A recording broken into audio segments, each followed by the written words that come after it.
So let's talk about unions, that dreaded socialist, commie, pinko idea that people actually, in a common interest work together. Well, is it a communist, socialist, pinko idea? The thing is church a communist, pinko, socialist idea? Well, it's the military. You get together. It's the military. A communist, pinko, socialist. I just want to set the definition of what somehow we could say one is and another is not. Now, the only thing that was communist, pinko, socialist really wasn't that either. That was the communist countries. And they took communism to totalitarianism or dictatorship. They weren't really communist. Communism doesn't work any better than democracy does. But that's, we believe... We're a democratic republic. Well, it doesn't work either, but we believe it does. Anyway, unions. So if we talk about unions, since the last truck didn't win last night, but it did get a lot of praise from what's his name? What's his name? Philadelphia. Tom Hanks. Tom Hanks was on MSNBC and praised it mightily. Talked about how it was made.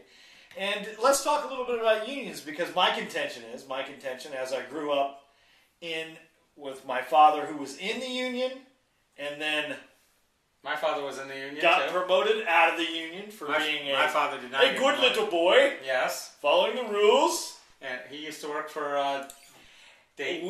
Dayton Power and Light, or as it is known in the vernacular, damn poor living. Excuse my French, as it were. But he was part of when the rise of great, back in the 50s and the 60s, when we had a lot of great companies. And we had people working. NCR, Dayton Power and Light, and let's say GM. And if you look at that, to a lesser degree, Wright-Patterson. Look at GM. They had 51+% of the market. And there is no better proof that, and their largesse wins. And in the end, they had union shops, and my dad was in a union shop. Dayton Power and Light was a union shop. NCR was a union shop. The Cleveland Plain Dealer was a union shop. They even had a contract, unlike the Dayton Daily News. Well, I hear them over there at the coffee shop. Oh, how's that doing with the road? But anyway. But unions, somehow, it also became an us versus them sort of... Yeah, against management. And then unions fought each other. Oh, yeah. Unions started to use what other unions got for different products. The firefighters and the police. So we got to have at least what they got. And you hear the trash collectors. Oh, we don't got to have what they got. And in the end, I kind of see what you're saying. But if you're in an industry that makes a lot more money and your union can ask a lot more and was given a lot more, that's one thing. But the general premise of how the unions operate in terms of pay, it's not pay for performance. It's pay for putting your time in, punching the clock, seniority. But NCR had a different one. It had a per item made. Oh yeah. Yeah, there was That's the way it was in NCR. Until they stopped making things. Well, the only problem was that they didn't adjust with the times. They didn't go with Watson. Patterson's group was a little arrogant and tried to stiff-arm the customer, whereas Watson from IBM, who was fired by Patterson, wanted to give the customer, i.e. his clients, a lot more information about what things were sold. So as the client knew about what things were sold, he could stock those, adjust those. Right. And NCR didn't do that. And they lost out from an electromechanical standpoint. Yeah. So even though their piecemeal union worked, it didn't work because just like GM, it didn't see the future. It gave away too much, and it acquiesced to the unions. But GM's downfall was not due to the unions.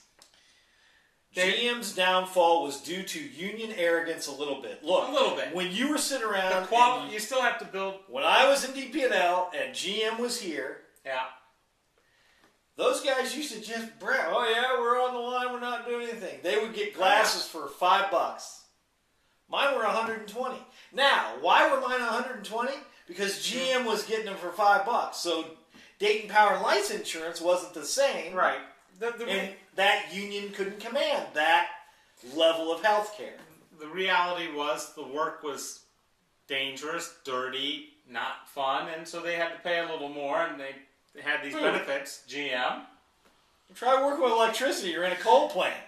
You can't tell me that's not dirty and dangerous? Okay. But asbestos and all kinds of steam flying at you? The entitlement sort of attitude, we always get better and better. Because they were a public utility and they got less money. I was talking about GM. My contention is their entitlement to their jobs. In other words, people that, if I was next to a union kid's son in school, he was going to be guaranteed a job, no matter how stupid he was. Right. And generally, and there was a lot of that. But stupid. There was a lot of that. But the reality is the model didn't change. They didn't change with the times, and we started rewarding the executives with ungodly money for making the stock price go up, not making the value of the company go up, but the stock price. But even the unions also convinced other union people to fight against it, like Dayton Power and Light. Dayton Power and Light and NCR had a community pool, socialism, watch out, socialism, golf clubs. Yeah. But GM didn't have those things. So they kind of said, oh, well, if you're a public utility, you got a private pool, and you could hear the infighting. It was all about what more could I get, and GM got more. But they lost all the other union support in town. They also lost all their jobs. Well, eventually they lost their jobs, but you sit around and look at the retirees today, you can hear them whine, but look, they ruined the company. Well, it's not just that. And the other thing we have to look at here is the idea of health insurance only works when you have a broad-based support. It doesn't work when it cherry picks, and that's why we've had this total fall apart of the health insurance industry now, and people can't afford it, kept getting more expensive as more people dropped out, fed itself. Yeah, that's why prices are going up. People like me, I don't participate in health insurance. Yes. I don't pay. Yes. Why? I don't pay. And if you get hit by somebody, you better hope they have insurance. Well, no, you're right. You can go to show up to the emergency room. It's covered. Yeah. But you want people like me paying in. However, they charge me too much money because of a single. Yourself. That's right. So, anyways, if you look at these things, unions and not working together, if you look at it, they were kind of forced to fight amongst themselves instead of recognizing that really it's the real threat is the global economy. DC and New York were selling you out. Mm-hmm. It doesn't matter whether Dayton Power had a different union or whatever. You need to work together. I've never understood why the pilots union was different from the stewardesses union. Yeah, it makes no sense. The mechanics union. It makes absolutely no sense. No, we need representation. It's just like all our little communities. We need our representation. Well, that's exactly right. I'll get mine. You won't get yours. Yeah. Because I'm the pilot and I get this. And I'm the mechanic. And then we all fail. And we all fail. Yes. That's why people go to church, for community. Well, we're all a community. We all need jobs. We all need satisfaction. Say goodbye, Greg. Get me now.